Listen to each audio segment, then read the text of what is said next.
আল্লাহ কোরআনে কি বলে দেখেন, আর আলেমরা আমাদেরকে কীভাবে ধোঁকা দেয় দেখেন। প্রত্যেক জাতির জন্য কুরবানির নিয়ম দিয়েছি, প্রত্যেক জাতির জন্য কুরবানির নিয়ম দিয়েছি। এটা আছে সূরা হজ আয়াত নম্বর 34, সূরা হজ আয়াত নম্বর 34। কি আছে এখানে? প্রত্যেক জাতির জন্য কুরবানির নিয়ম দিয়েছি। তো এই তাজা একটা বাক্য, তাজা একটা মানে আয়াত, তাজা একটা সেন্টেন্স, তাজা একটা সুক্ত, সুক্ত মানে ও সেন্টেন্স আর কি। তো এই তাজা কথাটাকে মৃত্যু বানায় ফেলায় আমাদের কিছু ধর্ম ব্যবসায়ী আলেম ওলামারা। সেটা কীভাবে? তারা বলে যে এই যে কুরবানি, এই কুরবানিটা শুরু হয়েছে শুধুমাত্র আমাদের নবী ইব্রাহিম থেকে।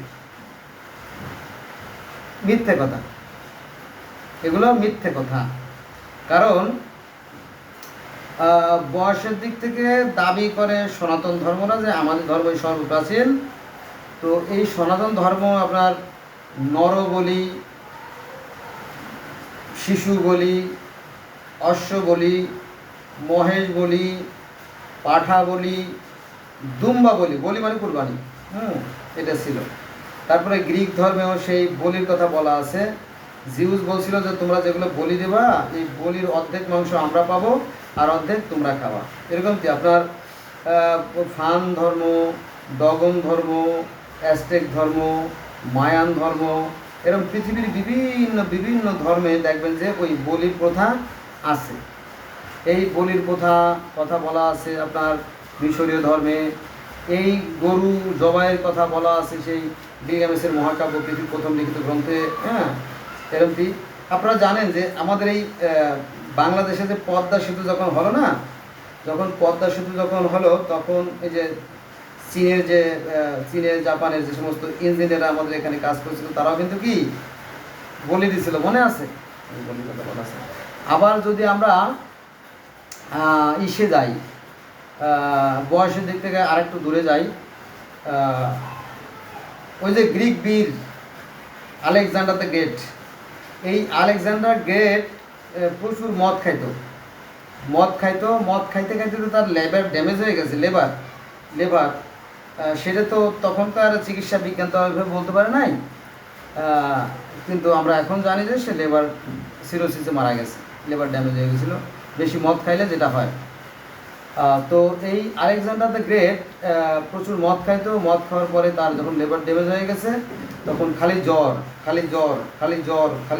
জ্বর আর থামে না, মহা জ্বর, কিছুতেই বিছানা থেকে উঠতে পারতেছিল। তখন বললো যে ধর্মগুরু যারা, তারা বললো যে আপনার পর ঈশ্বরের বদ নজর পড়ছে, আপনারা কিছু গরু খাসি জবাই দেন। মানে কি বোঝেন না? ওই যে ধর্মগুরু পুরোহিতরা ওরা পেট ভরে খাইতে পারে, এটা ধোঁকাবাজি আর। তো বললো যে কিছু গরু ছাগল জবাই দেন, তাহলে সৃষ্টিকর্তার যে বদ নজর সেটা কেটে যাবে, আপনি সুস্থ হয়ে যাবেন। তাই লে হালুয়া, কয়টা লাগবে গরু দে জবাই, যত গরু খাসি আছে একটার পর একটা জবাই দিচ্ছে। আজও দেয়, কালো দেয়, পশু দেয়, তসু দেয়, কিন্তু মাগার সেই সৃষ্টিকর্তার যে বদ নজর, সেই বদ নজর আর কাটে না। পরে দেখা গেল একসময় আলেকজান্ডার গ্রেট মারাই গেলেন। বোঝা গেছে বিষয়টা? এইটা হলো বিষয়। তো এই কুরবানি ছিল অনেক আগে থেকে। সৃষ্টির উষালগ্ন কথাটা মুখ দিয়ে বের হয়ে গেল যখন, সৃষ্টির উষালগ্ন বলতে তো সেই আদম হাওয়ার কথা বলতে হয়। সেই আদম হাওয়ার যে সন্তান ছিল হাবিল কাবিল, তারাও কিন্তু এই কুরবানি দিত। এই কুরবানি দিত বলতে আপনার ওই ওরা কুরবানি দিয়ে ওই যে মাংস, এই মাংসগুলো আপনার পাহাড়ের উঁচু জায়গায় রেখে আসতো। হাবিল কাবিল দুই ভাই, এক ভাই পাহাড়ের উপরে রেখে আসতো ওই গরুর মাংস বা ভেড়ার মাংস, দুম্বার মাংস, ছাগলের মাংস, আর এক ভাই ফল ফলাদি দিয়ে আসতো। তার মানে কি এটা আছে ওই যে বেদিতে পূজা মানে আদমের এই সন্তানেরা অনেকটা পূজা করতো। মানে এখনও কিন্তু হিন্দুরা কিন্তু পূজা করে, জানেন? ওই যে আরতির থালা মানে কি, আরতির থালায় আপনার বিভিন্ন ধরনের ফল ফলারি, ডাব, নারকেল, তারপরে আপনার কলা, কচু, যত ফল ফলাদি আছে এগুলো কিন্তু ওই যে মায়ের আনারস, তারপরে আপেল, হ্যাঁ, মালটা, এগুলো কিন্তু ভোগ বলে, ভোগ ভোগ।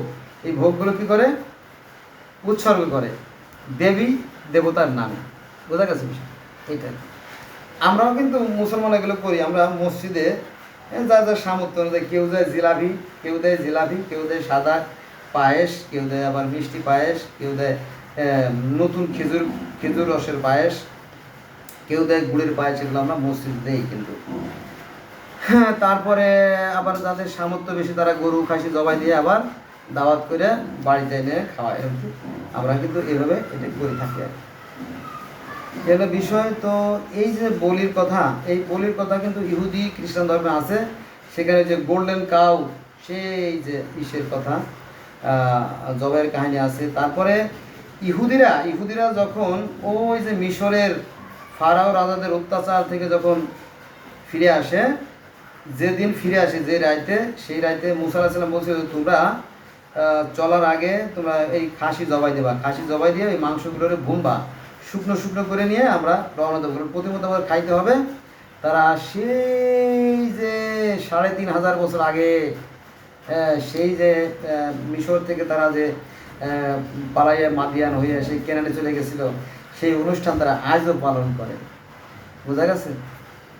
বোঝা গেছে বিষয়টা? এরকম থেকে তো এই যে বলির বিষয়টা, এটা পৃথিবীর বহু বহু ধর্মে অনেক আগের থেকে ছিল, এখনও আছে। তবে কিছু কিছু ধর্ম সংস্কার হয়ে গেছে। যেমন হিন্দুরা বলি থেকে বিরত, যে বনের নিরীহ পশু মেরে কি লাভ? বনের নিরীহ পশু মেরে কোনো লাভ নাই, বরং আমরা যা হাতের কাছে যা পাই, হাঁস মুরগি ছাগল, সেগুলো খাই, জীবনযাপন করি। এরকম তেরকি বিষয়, এই ছোটো ছোটো বিষয় নিয়ে মানুষের দ্বিধা দ্বন্দ্ব করে থাকে। তো আমরা সেখানে যাব না, তাই না? তাই না? আমরা তো ভালো। এটা বনের যে বাঘ সিংহ আছে, ওরা নয় ওইগুলো খায়, তাই না? আমরা কি খাবো? মাছ খাবো, ভাত খাবো, ডাল খাবো, তাই না? সবজি খাবো, এইগুলো খাই। তাহলে পৃথিবীটা আরও সুন্দর হবে, আরও মধুময় হবে।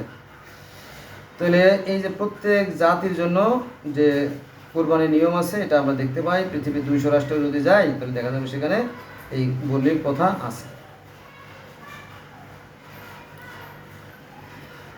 আর একটা আয়াত আলোচনা করি, সেটা হচ্ছে যে আল্লাহ বলতেছেন যে প্রত্যেক জাতির জন্য আমি নির্ধারণ করেছি নিয়ম কানুন। এক একটা জাতির জন্য এক এক ধরনের নিয়ম কানুন আছে, যা ওরা পালন করে। তাই ওরা যেন তোমার সঙ্গে এগুলো নিয়ে বাক বিতণ্ডা না করে। এটা আছে সূরা হজ আয়াত নম্বর 77, অর্থাৎ 77। Have you understand my speech?